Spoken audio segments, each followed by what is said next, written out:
Hi again from the garden. So if you're new to my channel, my name is Christina and I garden in Northwest Iowa, which is Zone 5. And you're probably wondering, what the heck is she doing out in the garden today? It's January and clearly there's snow on the ground. Well, I'm out here planting my 2021 garden. Last year this space was mostly vegetables, but this year I am planting a cut flower garden. So since I'm out here doing some different measuring and planning, I thought it would be fun to film a short video just to share my plans. A little bit of history on the garden. This particular space is located downtown next door to my photography studio. My full-time job is a professional photographer.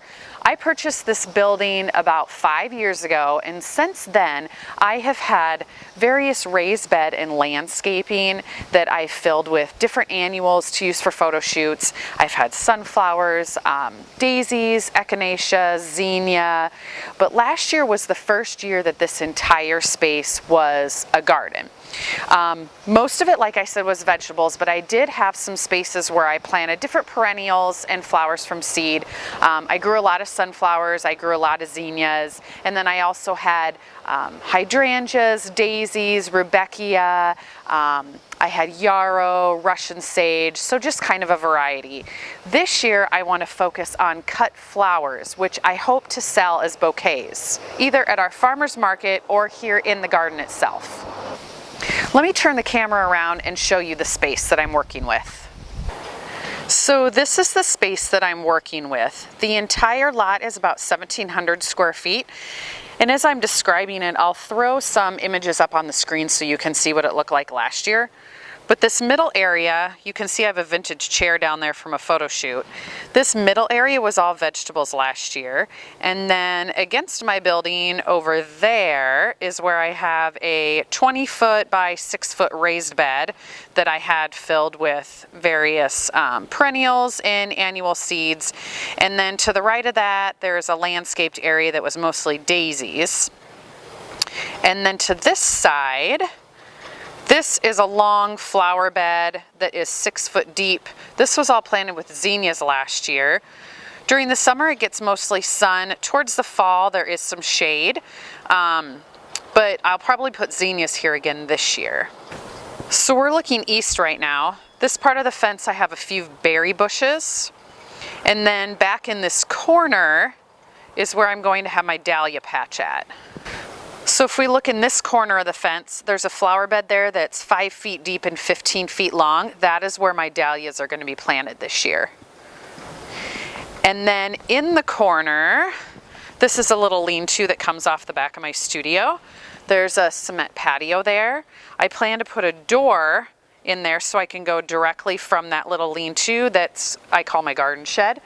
There's going to be a door there that comes out, and then this particular area is going to have a pergola, and then under the pergola I plan to have my potting bench and a few other planters. Here's a view of the garden looking west.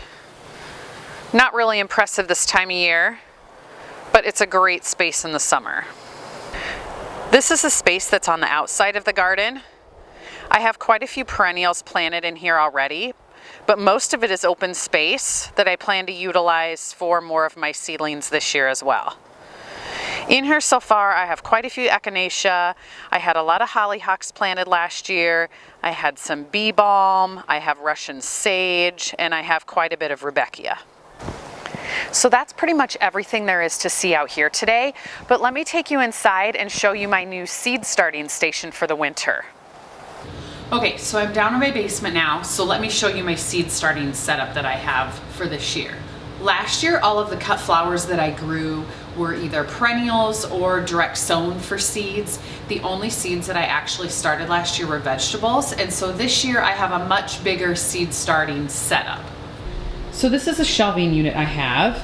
I got this last weekend at Menards for about 40 bucks. It's 36 wide and 30 deep.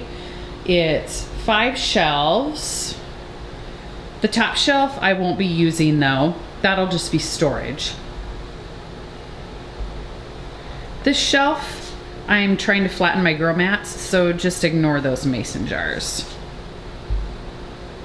So I'll have 4 shelves of growing space. And then the lights that I have are 40 inches long, so they're just a little bit longer than my shelves. These are not a grow light, they're actually a shop light, so they're much cheaper. These I also got at Menards. They were only $24.99. They're an LED light and they are 4,000 lumens. So there's my whole grow light setup. So let me show you a few of the different methods that I'll be using for growing this year. Okay, so I'm upstairs in my house now. The lighting in the basement was absolutely terrible and I wanted you to actually see what I was showing you. So this year for my seed starting, I'm trying a few different methods.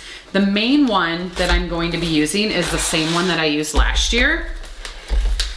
This is the Grow East Starter Kit from Gardener's Supply. And I used it last year, it worked awesome. I just used it for vegetables. And so in this kit, it comes with the actual seed starting tray, the water reservoir, a wicking mat to draw the water up so that it's self-watering, and then the humidity dome. I have about 6 of these that I'm going to be using. They're a 24 cell tray. And then the other trays I'm going to be using, these are just a Jiffy tray, I think, but these are the 72 cell. And they also have the tray so that you can water from the bottom, and then the humidity dome. The other method that I'm going to be using, I purchased this at our local farm store, and this is a tray, humidity dome, and then pellets. I've never actually started anything with the pellets before, so I want to give that a try this year to see how that works for me. And then the last method I want to use is actually the Charles Dowding method, and that is using just a simple tray with your seed starter soil and then sprinkling the seeds over the top of the soil and starting them that way, and then transplanting them later on. Since I have limited space and I want to be starting a lot of seedlings, I think this will be a really good space saver for me. That I plan to do actually next week. I have some Lisianthus seed that I ordered. I've never grown Lisianthus before, but I think it's absolutely beautiful. And so I ordered some seeds from Johnny's, and next week I plan to sow those with the Charles Dowding method. So hopefully I'll do a video on that. Another thing I plan to do in a couple weeks is a winter sowing method in some milk jugs. And so maybe I'll lump that into my video when I start my Lisianthus as well. In my area in Zone 5 in Northwest Iowa, I can't plant anything into the ground until May. And so I plan to be starting a lot of my seeds indoors in March. Well, that's it for this video. So thanks again for watching. If you're new to my channel, feel free to hit subscribe.